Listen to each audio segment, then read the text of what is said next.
American people, as your president, I have always put the good of the country before all else. It was with this end in mind that I was elected.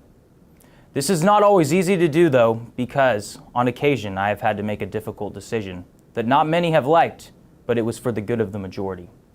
Today I am faced with another one of these very difficult decisions. As I am sure that all of you are aware, the virus has now spread to every state within our country. It has also spread across our borders into both Mexico and Canada. At this point, our scientists still have not been able to fabricate a cure. So we've had to make a decision to change our strategy. We will no longer think that the best strategy today is to spend time and valuable resources on trying to produce the cure.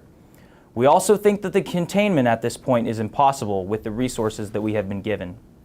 We believe that the only chance at a human survival is to consolidate our citizens onto military bases, where we have assigned military personnel to protect them and where we know that we will have enough food and shelter.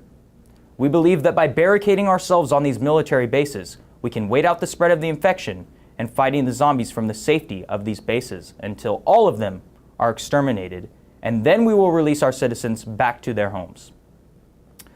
The difficult decision with this is that military bases only have so much space, so it is with great despair that I announce the consolidation of what we are calling the elite people. We have hand-selected the people that will be invited onto the military base because of their talents and skills that they have to offer our country when we need to rebuild. The rest of the citizens will be left on the outside of the base gates to care for themselves. This is not a decision that I am happy nor excited to make, but it needs to be done if there is any chance of a human survival. I have asked the leader of the American Party to not only head up the consolidation project, but to also, in these very uncertain times, reveal his identity. So now for the very first time, I introduce to you, the American people, the leader of your American Party. Thank you, Mr. President. We will do what is best for this country.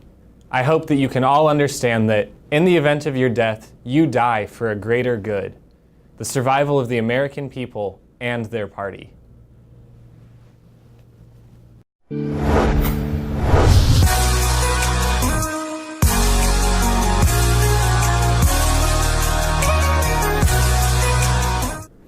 Since the announcement of the consolidation project by President Cullum, we have seen an increase in violent crimes of 350%.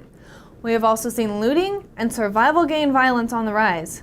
This violence has been targeted mostly towards the invited elite people. It is being reported that only 82% of the elite people that were invited to find safety on military bases have reported to check in. And I think we all know why they didn't arrive. The country has been in an uproar since the announcement. For all those on the outside, they now need to fear the living more than they need to fear the zombies. I don't know why President Cullum and his administration have made this awful decision, but myself and the American people hope that those in Washington who have chosen who is and who is not elite get what they have coming to them. On the air again, we have leader of the American Party. Party leader, what do you have to say about this? Citizens, I know that this was a tough decision to accept, but these are tough times. In times like these, it is the role of the government to protect the majority. Now, I know that it's difficult to hear that, but our country has always found freedom for the many by one American laying down their life for the good of another. If you are on the outside, know that in the event of your death, you are not dying in vain, but so that another might live. I also urge you not to give up, but to continue the fighting on the outside of the base gates. You can survive on the outside, and I know that some of you will. Band together, fight for each other, not against each other, and you can survive. For the invited elite who are still out there, please continue to your closest military base for check-in.